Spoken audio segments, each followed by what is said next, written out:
Well, it's 10:30 at night. It started to cool down. It's cooled down to a brisk 96 degrees in the train room. Have the AC on. Hopefully this temperature will come down. Definitely need to have expansion gaps in my track because my train room can see a 50-degree change over the course of the year. I recently purchased these three 50-foot boxcars from the Home Shops.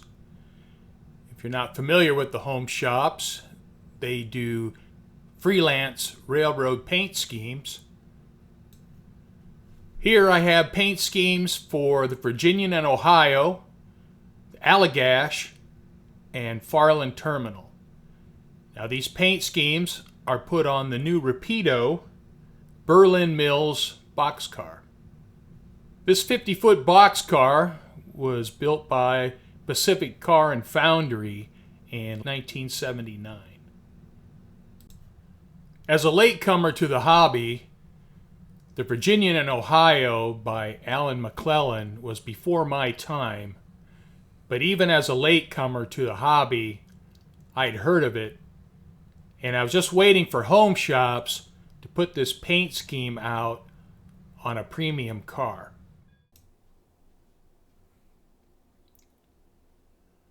Now the Allagash Railway I heard of right away when coming into the hobby. That, along with the George Sellios, Franklin and South Manchester layouts, were the truly gold standard layouts that I first heard of. So when the Home Shops made an Allagash car available in a premium offering, well, I definitely wanted one.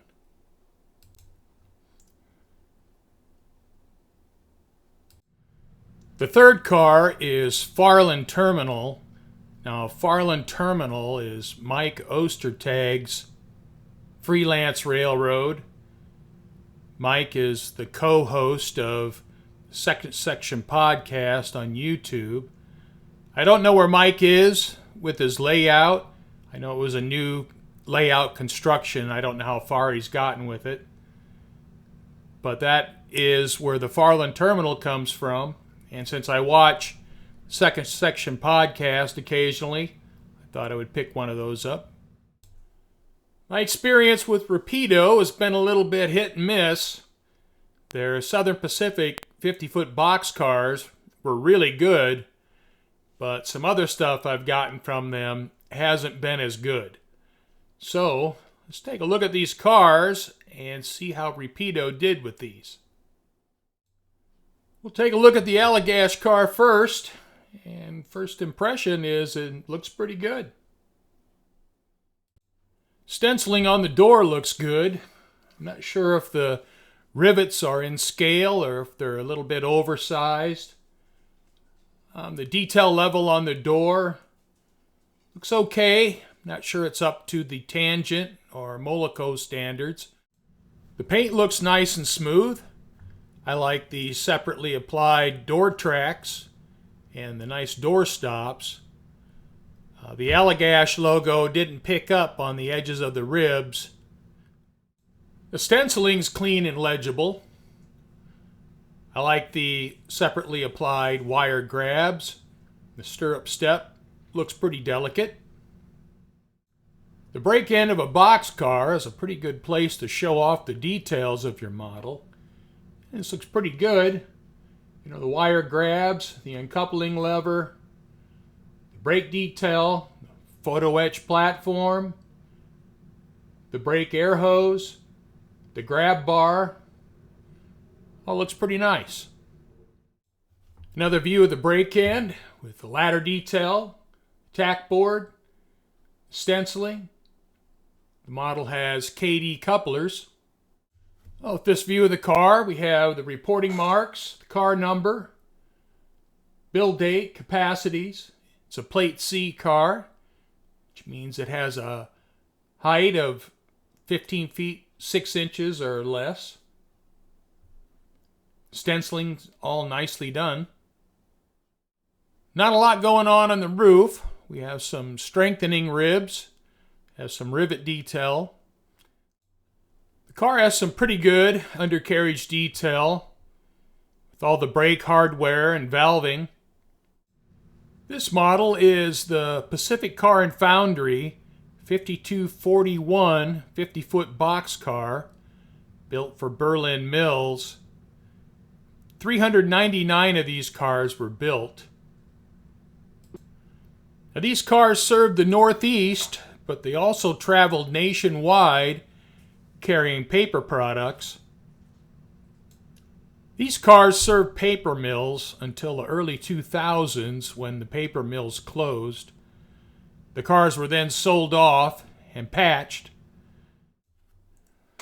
Lombard Hobby, Midwest Model Railroad, and Train World all have these cars in the Rapido paint schemes. Train World has some of these in the Berlin Mills paint that are patched out, and those look pretty cool. I'm sure other vendors have them, but those are the places that I usually get my supplies from. Those are the places I checked. Well, we took a good look at these cars, so let's get them out on the layout and take them for a test drive.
I have 3 locomotives and 31 cars in this train. Now, this is the longest train I've ever run on my layout. This is a bit of an experiment. I first tried 35 cars, but the way my layout is designed, I have 5 25-inch radius curves and 5 S curves in my main line. And my main line is the large outer circuit of my layout. I found with 35 cars, there was just too much rolling resistance, and it would pull the first boxcar off the rails.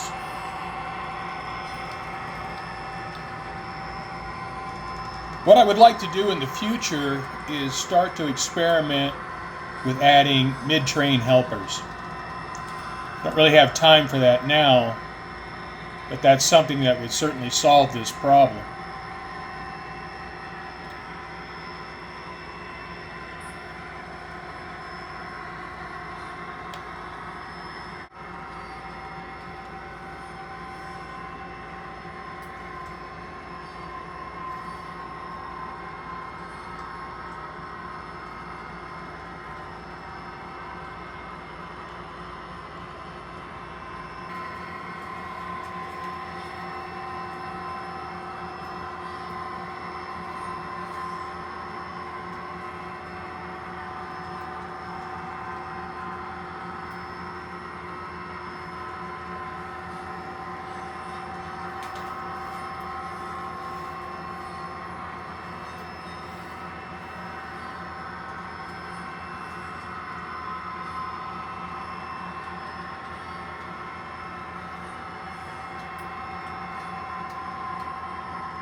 The last 7 box cars in this train are all Home Shops cars.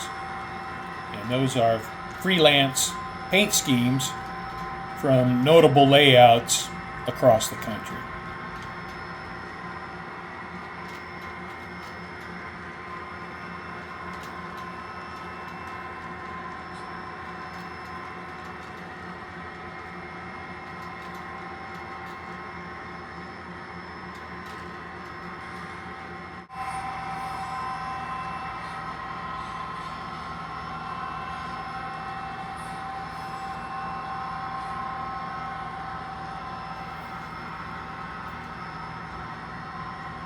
I had to run the locomotives at about 70% of the normal setting I typically set their speed at. And if I ran any faster than that, the rolling resistance of the 31 cars would become too great, and then I would start having some issues. But running at this speed, I ran it for 3 hours straight and never had a single problem.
Well, the three new Home Shops Rapido 50-foot boxcars ran perfectly. Didn't have any issues with them.